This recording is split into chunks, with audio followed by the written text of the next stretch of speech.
Hello friends, my name is Stuti and today we will going to discuss what is K-map. K-map is basically a Karnaugh map. Why it is called as a Karnaugh map? Because it was developed by Karnaugh in 1953. So हम basically यहाँ पे पढ़ क्यों रहे Karnaugh map?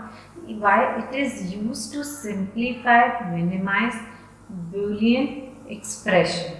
सो अभी तक हमने क्या बूलियन अलजेब्रिक लॉज पढ़े, बूलियन एक्सप्रेशंस देखे, बहुत सारी चीज़ें देखी। तो बेसिक बूलियन एक्सप्रेशंस और बूलियन लॉज हमने बेसिकली देखे। तो उसमें क्या हो रहा था, बूलियन एक्सप्रेशंस को हम मिनिमाइज कर रहे थे, सिंप्लीफाई कर रहे थे with the help of different theorems, and उनको मेमोराइज करना was not an easy task, but still कोई ऑप्शन नहीं था तो हम उसको उसी तरीके से सिंप्लीफाई कर रहे थे।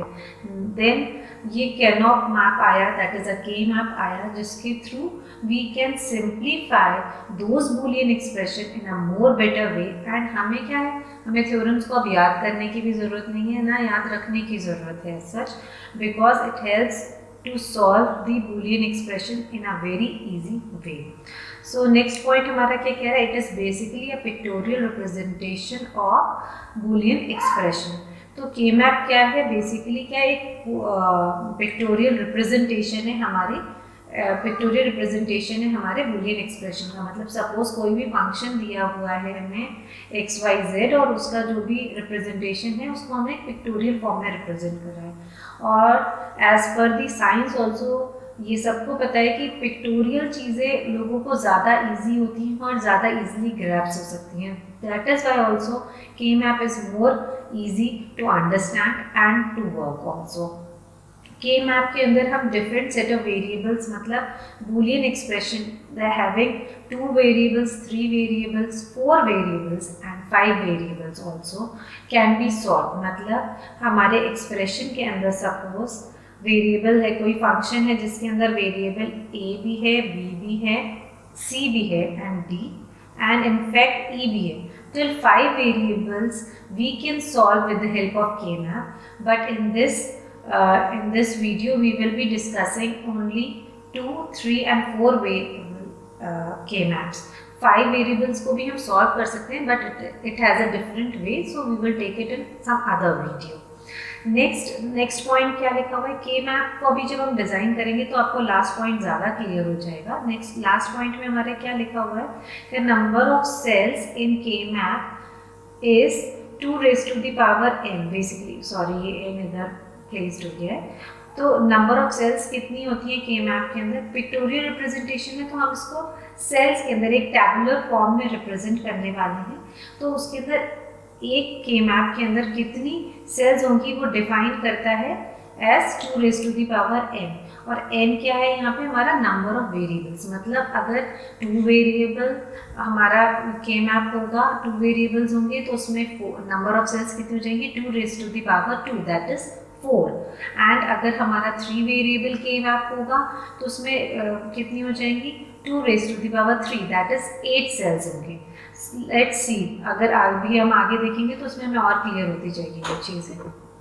Coming to the 2 variable K-map। अब हम 2 वेरिएबल K-map देख रहे हैं, हमारे 2 मेन पॉइंट्स थे क्या, नंबर ऑफ वेरिएबल्स क्या है यहाँ पे हमारे 2 हैं, तो नंबर ऑफ सेल्स कितनी हो गई, 4 हो गई। सेल्स हमें दिख रहे हैं 1 2 3 4।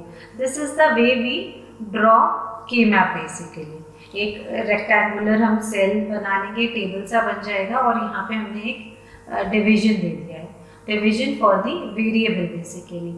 अच्छा, तो आप यहाँ पे ये देख रहे हैं कि हमने यहाँ पे ट्रुथ टेबल भी दे रखा है। वाई, अभी इसको और क्लियर हो जाएगा हमने क्यों दे रखा है ट्रुथ टेबल की, चीज़ों को हम इजीली समझ सके बेसिकली यहाँ पे।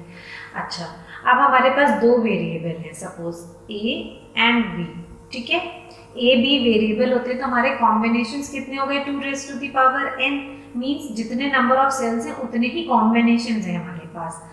तो अगर हम इसमें देखें 4 सेल्स हो रहे हैं तो हमारे पास 4 वैल्यूज आ जाती हैं, दैट इज 0 1 2 एंड 3। तो ये जो डेसिमल वैल्यूज हैं 0 1 2 3, उनको हम कैसे रिप्रेजेंट करते हैं 2 वेरिएबल में, 0 0 0 1 1 0 1 1, इस तरीके से हम रिप्रेजेंट करते हैं। अब इसी को ही हम K-map में कहाँ पे सेट करेंगे उस चीज़ को हम देखते हैं। सपोज ये हमने के मैप ड्रॉ करा, टू वेरिएबल के मैप को ले रहे हैं।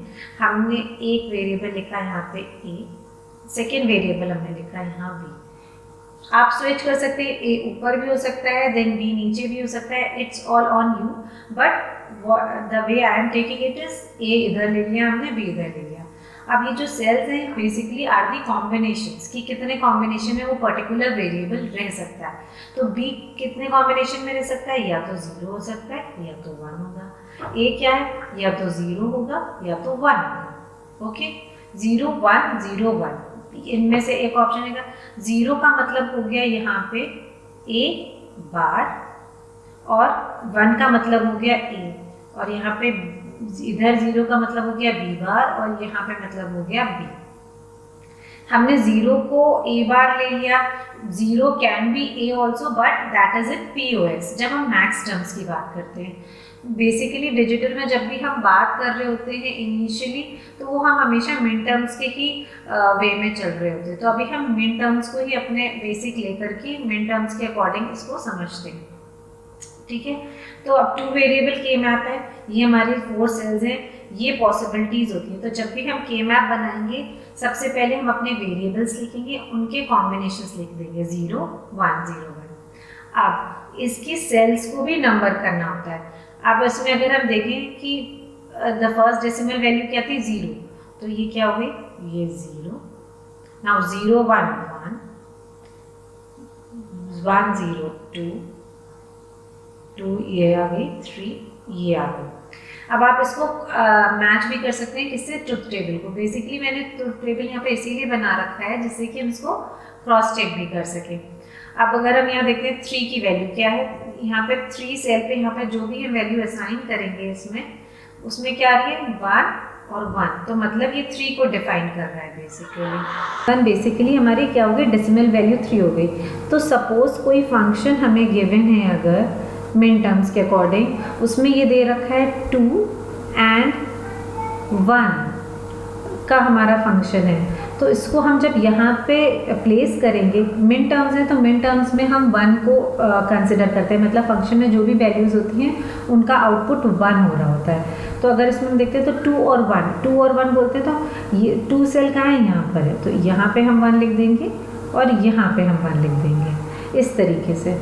तो बेसिकली टू वेरिएबल के मैप इसी तरीके से होता है। इसके अंदर हम वैल्यूज़ लिख सकते हैं 1 0 and don't care is also a way, but उसको हम लोग आगे डिस्कस करेंगे। अभी हम इतना मान सकते हैं कि इसमें 2 तरीके से वैल्यूज़ डालते हैं, 1 एंड 0। 1 जो फंक्शन की वैल्यूज़ है उसमें हमने 1 डाल दिया, रेस्ट के अंदर हम 0 इनिशलाइज कर देते हैं। इस तरीके से बेसिकली ये टू वेरिएबल के मैप होता है, जिसमें हमने टू वेरिएबल के मैप में हमारे सेल्स कितने हो गए 4। क्यों, क्योंकि हमारे पास 4 कॉम्बिनेशंस होते हैं बेसिकली।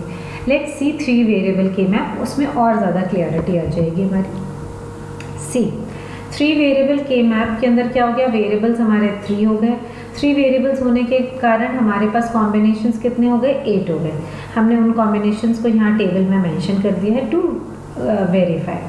अब उसी तरीके से ये के मैप हमने यहाँ ड्रॉ कर रखा है। 3 वेरिएबल के map can be drawn in 2 ways, that is a horizontal and vertical both. तो हमने दोनों का ऑप्शन यहाँ ले रखा है।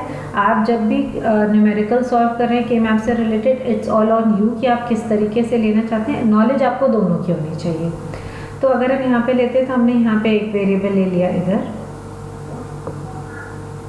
और यहाँ पे ले लिया B एंड C, ठीक है।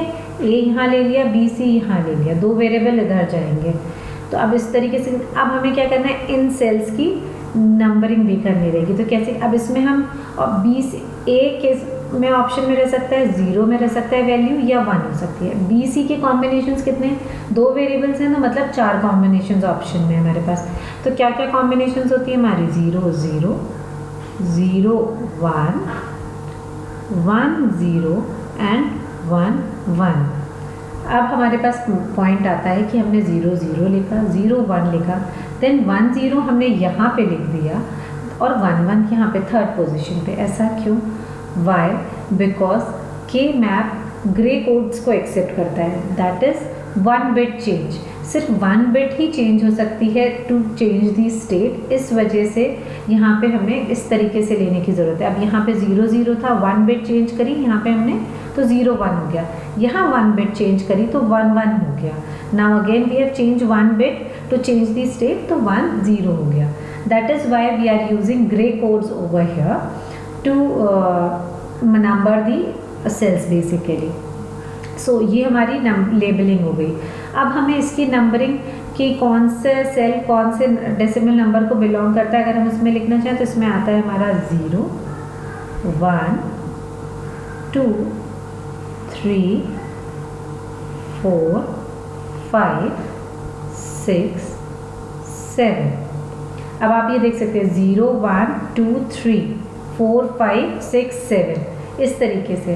तो ये तो it is like we have the experience, और अब इतना है कि इतनी बार यूज़ कर लिया तो हमें याद हो गया। जो भी आप धीरे धीरे जब इसको चीज़ें सॉल्व करने लगेंगे तो आपको भी मेमोराइज हो जाएगा इसको कैसे नंबरिंग करनी है। अगर आप इसको क्रॉस चेक करना चाहते हैं तो आप क्रॉस चेक भी कर सकते हैं। तो क्रॉस चेक हम 2 और 3 को कर लेते हैं बेसिकली। अगर हम यहाँ पे 2 की वैल्यू देखें तो 2 की वैल्यू क्या आ रही है, A की वैल्यू आ रही है 0, B की 1 एंड 0, और हम यहाँ पे 2 को क्रॉस चेक करें तो क्या है 0 1 0।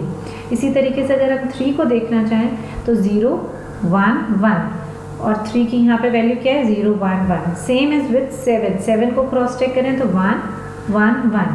तो यहाँ पे ये तीनों वैल्यूज 7 की होगी। तो हम ये देख सकते हैं कि इनके सेल्स की नंबरिंग कैसे है। सो इसी अकॉर्डिंग जो भी हमारे पास न्यूमेरिकल होगा, फंक्शनल वैल्यू दी होंगी, उस सेल में हम उस पर्टिकुलर वैल्यू को प्लेस कर देंगे। इसी तरीके से प्रॉब्लम सॉल्व होगा। सॉल्विंग हम नेक्स्ट वीडियो में देखेंगे कि किस तरीके से हम इसकी प्रॉब्लम सॉल्व करेंगे। Now let's go to this one. इसमें अगर हम करें तो यहाँ पे क्या आ गया हमारा A B C। अब 0 1, ये 0 0 0 1 1 1 एंड 1 0। तो अब अगर हम इसकी नंबरिंग करें तो ये 0 हो गया, ये 1 हो गया, ये 2 हो गया। Now this one is 3, this one is 4, this one is 5, this one is 6 and this one is 7। सो इसकी नंबरिंग इस तरीके से जाती है। ये डेसिमल वैल्यूज़ की हमारे यहाँ पे प्लेसिंग आ गई। आप इसको भी क्रॉस चेक कर सकते हैं ट्रुथ टेबल के थ्रू, इस टेबल के through basically. So this is what is 3 variable के मैप। 3 वेरिएबल के अंदर हमारे 3 वेरिएबल्स हो गए, 8 सेल्स हो गए। 8 सेल्स के अंदर हमारे 8 कॉम्बिनेशंस आएंगे। किस तरीके से प्लेस करना है हमने वो देख लिया। अब वैल्यूज़ कैसे असाइन होंगी ये सारी चीज़ें हम नेक्स्ट वीडियो में देखेंगे डिफरेंट तरीके से। Now next we go to the 4 variable के मैप। 4 वेरिएबल के मैप है तो इसमें क्या हो गया, नंबर ऑफ सेल्स कितनी हो गई, 16 हो गई हैं। 16 होने के कारण हमारे 16 ऑप्शंस हमने यहाँ पे पूरे लिख दिए। अब उसको किस तरीके से प्लेस करेंगे, जैसे अभी हमने 2 और 3 में देखा उसी तरीके से। अब यहाँ पे हमने क्या लिख दिया, A B C D। Cells की नंबरिंग भी हम उसी तरीके से करेंगे। कैसे, 0 0 0 1 1 1 1 0। ये इधर कर दी हमने नंबरिंग। सेम वे हमने यहाँ पे कर दी 0 0 0 1 1 1 1 0।